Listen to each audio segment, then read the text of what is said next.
నమస్తే.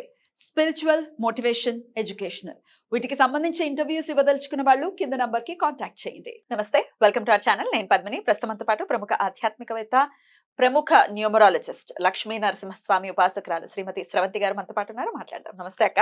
నమస్తే పద్మిని. ఆంగ్ల నూతన సంవత్సర శుభాకాంక్షలు ముందుగా మీకు. మీ అందరికీ కూడా. అక్క, 2024వ సంవత్సరం వచ్చేస్తోంది. ప్రెడిక్షన్స్ ని అందిస్తూ ఉన్నారు. సో కొన్ని రాశుల గురించి ఆల్రెడీ మాట్లాడుకోవడం జరిగింది, సన్ సైన్స్ గురించి మాట్లాడుకోవడం జరిగింది. లియో దగ్గర ఉన్నాం మనము. సో ఒక్కసారి 2024 ఎవరితో రూల్ చేయబడేటటువంటి ఇయర్ గా కన్సిడర్ చేస్తారు, ఎలా ఉండబోతుంది, ఎలా ఉండాలి మనము అనేది ఒకసారి క్లుప్తంగా మాట్లాడుకున్న తర్వాత సైన్స్ లోకి వెళ్దాం అక్క. ఓకే అమ్మా. 2024 అంటే 2 + 2 + 4 అంటే 8 వస్తుంది అనమాట. 8 అంటే రిప్రజెంట్స్ సాటర్న్. అంటే శని భగవానుడు ఖచ్చితంగా మనం ఏం చేస్తున్నామో దానికి తగ్గ ఫలితాన్ని తప్పకుండా ఇస్తాడు అని ఖచ్చితంగా చెప్పుకోవచ్చు. ఆయన మంచి ఫలితాలు ఇవ్వాలి అని అంటే మనం ఎన్నోసార్లు ఆయన మంచి టీచర్ అనో లేకపోతే drill instructor of the universe అనో మనం చెప్పుకుంటున్నాము. కాబట్టి ఎప్పుడు కూడా యూనివర్స్కి కానీ మనుషులకు కానీ మంచి చేయగలగాలి. మంచి చేస్తే అది మనకి 10ంతలుగా మనకి రిటర్న్ వస్తుంది ఆయన నుంచి అని చెప్పి మనం చెప్పుకోవచ్చు. సో మనము సిన్సియర్ స్టూడెంట్గా ఉండాలి, లవబుల్ స్టూడెంట్గా ఉండాలి ఈ సంవత్సరం అంతా అని చెప్పి మనం చెప్పుకోవచ్చు. ఎందుకంటే ఈ సంవత్సరం ఉంటే సరిపోతుందా అండి, మళ్ళీ నెక్స్ట్ ఇయర్ ఎట్లా ఉండాలి అని అంటే, ఒక్కసారి శభాష్ అనిపించుకున్న తర్వాత మనకి ఎవ్వరికైనా కూడా మళ్ళీ శభాష్ అనిపించుకోవాలనే అనిపిస్తుంది, అవునా కాదా? కాబట్టి అది సంవత్సరం అంతా మనకి అలవాటు చేస్తుంది. సాటర్న్ ఏం చేస్తారంటే ఎలా బ్రతకాలి, ధర్మంగా ఎలా బ్రతకాలి అనేది నేర్పిస్తారు. అంటే పూర్వం ఏదైనా మనం అధర్మంగా మనం ఏదైనా పని చేస్తే దాన్ని కరెక్ట్ చేస్తారనమాట. అమ్మో అలా చేస్తే ఇన్ని బాధలు పడతాం అనమాట, అలా కాదు, ఇది ధర్మబద్ధంగా బ్రతికితే దాని ఫ్రూట్స్ ఎలా ఉంటాయి అనేది కూడా మనకి రుచి చూపిస్తారు. అప్పుడు మనము లైన్గా చక్కగా ఎటువంటి తప్పులు చేయకుండా మనం నడుచుకుంటాము మన జీవితంలో అని చెప్పొచ్చు. వ్యక్తిగతంగా నేను అనుభవించింది ఏంటంటే మన వ్యక్తిత్వం కూడా చాలా మార్పు చెందుతుంది సాటర్న్ వల్ల.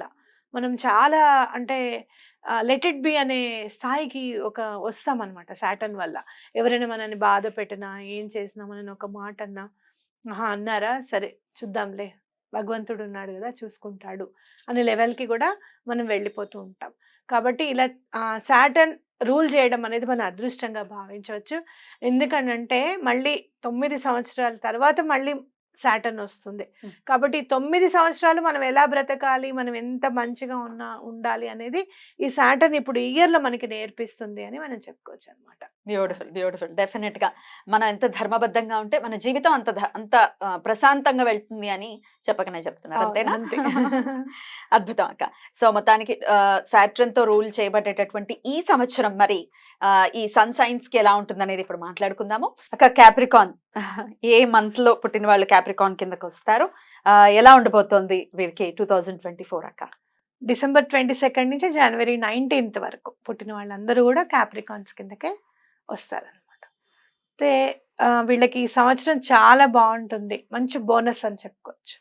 ఎందుకంటే లాస్ట్ ఇయర్ క్లాస్ టీచర్ ఈ ఇయర్ కూడా వచ్చింది అనుకో, ఎలా ఉంటుంది అలాంటి. కాబట్టి సాటర్న్ స్కూల్లో ఉన్నప్పుడు చాలా హ్యాపీగా ఫీల్ అయ్యేవాళ్ళం కాదు. సేమ్ క్లాస్ టీచర్ వచ్చారు, ఆవిడకి కూడా ప్రమోషన్ వచ్చి పెద్ద క్లాస్కి మీరే క్లాస్ టీచర్ అని అంటే చాలా హ్యాపీగా ఫీల్ అవుతుంది. అలానే సాటర్న్ వీళ్ళ రూలింగ్ ప్లానెట్ సాటర్న్. అట్లానే ఈ సంవత్సరంని కూడా రూల్ చేసేది సాటర్న్ కాబట్టి వీళ్ళకి చాలా బాగుంటుంది. సాటర్న్కి తన వాళ్ళైనా సరే కొత్తవి నేర్చుకోవడం అంటే ఇష్టం ఆయనకి. కాబట్టి మీరు ఏదైనా కొత్తగా నేర్చుకునే ఆపర్చునిటీస్ వస్తాయి ఈసారి. కెరీర్ వైజ్ చాలా బాగుంటుంది, ఎక్కడ బ్రేక్ ఉండదు, చాలా ముందుకెళ్ళిపోతుంటుంది, ఫైనాన్షియల్గా బాగుంటుంది, రిలేషన్స్ పరంగా బాగుంటుంది, అన్ని విధాలా బాగుంటుంది. అయితే ఏమైనా కొత్తవి నేర్చుకోవాల్సి వస్తుంది ఒక్కోసారి, అప్పుడు మాత్రం చికాకు పడకండి. ఎందుకంటే సాటర్న్ ఎప్పుడు కూడా లెర్నింగ్కి అవకాశం ఎక్కువ ఇస్తారు. అంటే తను నేర్చుకోవడానికి చాలా ఉపాధి కల్పిస్తారన్నమాట. కాబట్టి మీకు ఎవరైనా నేర్పిస్తారు చేస్తారు అంటే తప్పకుండా నేర్చుకోండి. అలా ఏదైనా కొత్త కొత్త కోర్సులు చేయాలి, సర్టిఫికేషన్స్ చేయాలి, ఇలాంటివన్నీ కూడా మీకు మంచి ఛాన్స్ అనమాట. అయితే వీళ్ళ రూలింగ్ ప్లానెట్ సాటర్న్ అని చెప్పుకున్నాం కదా, ఎలిమెంట్ వచ్చేసి ఎర్త్ అనమాట, అంటే భూమి. కాబట్టి వీళ్ళకి కొంచెం ఓర్పు ఎక్కువగానే ఉంటుందని చెప్పుకోవచ్చు. అయితే ఏదైనా కానీ మీకు అంటే అగ్రికల్చర్ సైడ్ వాళ్ళకి ఎవరికన్నా హెల్ప్ చేస్తే చాలా మంచిది. ఎందుకు అనంటే ఇప్పుడు రైతులకి మీరు ఏదైనా ఎంతో కొంత మీరు ఈసారి స్టార్టింగ్ ఏం చేద్దాం అనుకుంటున్నారు, ఎక్కడ ఏదైనా తెచ్చుకుందాం అనుకుంటున్నారు, వాళ్ళకి హెల్ప్ చేయడము. వాళ్ళకి మీకు ఎంత ఇయ్యగలిగితే ఒక 1000 రూపాయలు 2000 ఎంతో కొంత రైతు అనేవాడిని గుర్తించి, బాబు నువ్వు సాగు చేసేటప్పుడు నీకేమన్నా అవకాశం అవుతే గనక ఇది యూస్ చెయ్యి అని చెప్పడం. అలాగే లేదు అంటే కనుక మనకిప్పుడు ఆవు పేడ కూడా బాగా దొరుకుతుంది బయట.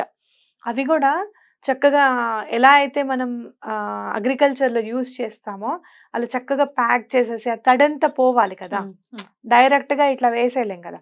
ఆ తడంతా పోయేటట్టుగా కూడా కడుతున్నారనమాట. ఇప్పుడు ఆవు పేడను కూడా గోశాలలో చాలా కంపోస్ట్ అని ప్రిపేర్ చేస్తున్నారు. అదేమన్నా కొని కూడా మీరు రైతులకి ఇవ్వచ్చనమాట. అగ్రికల్చర్ సైడ్ మీరు హెల్ప్ ఆర్గానిక్ చేస్తే గా అగ్రికల్చర్ సైడ్ మీరు హెల్ప్ చేస్తే చాలా మంచిది. ఇప్పుడు ఏదైనా అమౌంట్ విషయంగా ఇస్తే వాళ్ళు దానిలో యూజ్ చేయొచ్చు, యూజ్ చేయకపోవచ్చు అనేది మీకేమైనా అనిపిస్తే కనుక ఇలా ఏమైనా కంపోస్ట్ ఏమైనా కొని వాళ్ళకి సహాయం చేయడం కూడా చాలా మంచిదనమాట. కాబట్టి మీకు ఎంత ఇవ్వగలిగితే అంత మీరు అది చేయండి. లేదు అట్లా రైతు ఎవరు లేరండి, మేము ఊర్లోకి వెళ్ళాం, మాకు ఇది ఇక్కడే సిటీస్‌లోనే మేము ఉంటాం, మా చుట్టాలందరూ సిటీస్‌లోనే ఉన్నారు అని అనుకుంటే కనుక ఇంట్లో మీకున్న చెట్ల వరకు కానీ ఆర్గానిక్‌గా కంపోస్ట్ అనేది మీ చెట్లకు కూడా ఉపయోగించుకుంటే ఆరోగ్యానికి ఆరోగ్యం, చక్కగా పూలు పూస్తాయి, చక్కగా చాలా డిఫరెన్స్ ఉంటుంది పద్మిని. ఆర్గానిక్ దాంట్లో కంపోస్ట్ యూజ్ చేస్తే చాలా డిఫరెన్స్ ఎట్లా ఉంటుంది. యూజ్ చేస్తారు? లోపల పెట్టేస్తారా? మట్టి వాటర్ లోపలికి? నేనేం చేస్తానంటే ఎండిపోయి ఇట్లా మనకి పిడక హోమంలో యూజ్ చేయమని చెప్పి ఇచ్చారు చూసావా? ఇట్లా పిడకలు. ఇలా ఇచ్చారు. కంటికల్ లాగా ఇట్లా రౌండ్ రౌండ్ గా చేసి ఇచ్చేసారు అవును. గట్టిగా. అవి నేనేం చేశానంటే వాటర్ లో వేసాను మళ్ళీ. మెత్తగా అయిపోయిన తర్వాత కొంచెం ఇట్లా ఇలా అనేస్తే కొంచెం వాటర్ వస్తుంది. ఇట్లా అంత ఇది నీకు ఒక నెల రోజులు పైగా వచ్చింది నాకు ఇంత వాటర్ లో. రోజు ఆ వాటర్ కొన్ని కొన్ని పోయడం అనమాట. దానివల్ల మందార చెట్టుకి ఉన్న పురుగు పోయింది. అట్లాగే ఊరికనే అదేంటి బ్రౌన్ కలర్ లో టర్న్ అయిపోతూ ఉంటాయి అనమాట ఆకులు. ఎందుకు ఎండిపోతాయో తెలియవు. అది కూడా పోయింది. చక్కగా అన్ని మోసి మీరు ఎక్కువగా ఇంకా కొంచెం ఫ్రూట్స్ గెయిన్ చేయొచ్చు అని మనం చెప్పుకోవచ్చు. అట్లాగే వాళ్ళు గెయిన్ చేయాలని మనస్ఫూర్తిగా కోరుకుంటూ, డెఫినెట్ గా డబుల్ బొనాన్స్ ఎలాగా వీళ్ళని రూల్ చేసేది, ఈ ఇయర్ రూల్ చేసేది ఒక సాటర్నే కాబట్టి డెఫినెట్ గా ఆయన అనుగ్రహం వీరికి పరిపూర్ణంగా ఉండాలని కోరుకుంటూ, ఇక నెక్స్ట్ ఎపిసోడ్ లో అక్వేరియస్ గురించి మాట్లాడుకుందాం. థ్యాంక్ యూ సో మచ్ అక్క. నమస్తే. నమస్తే.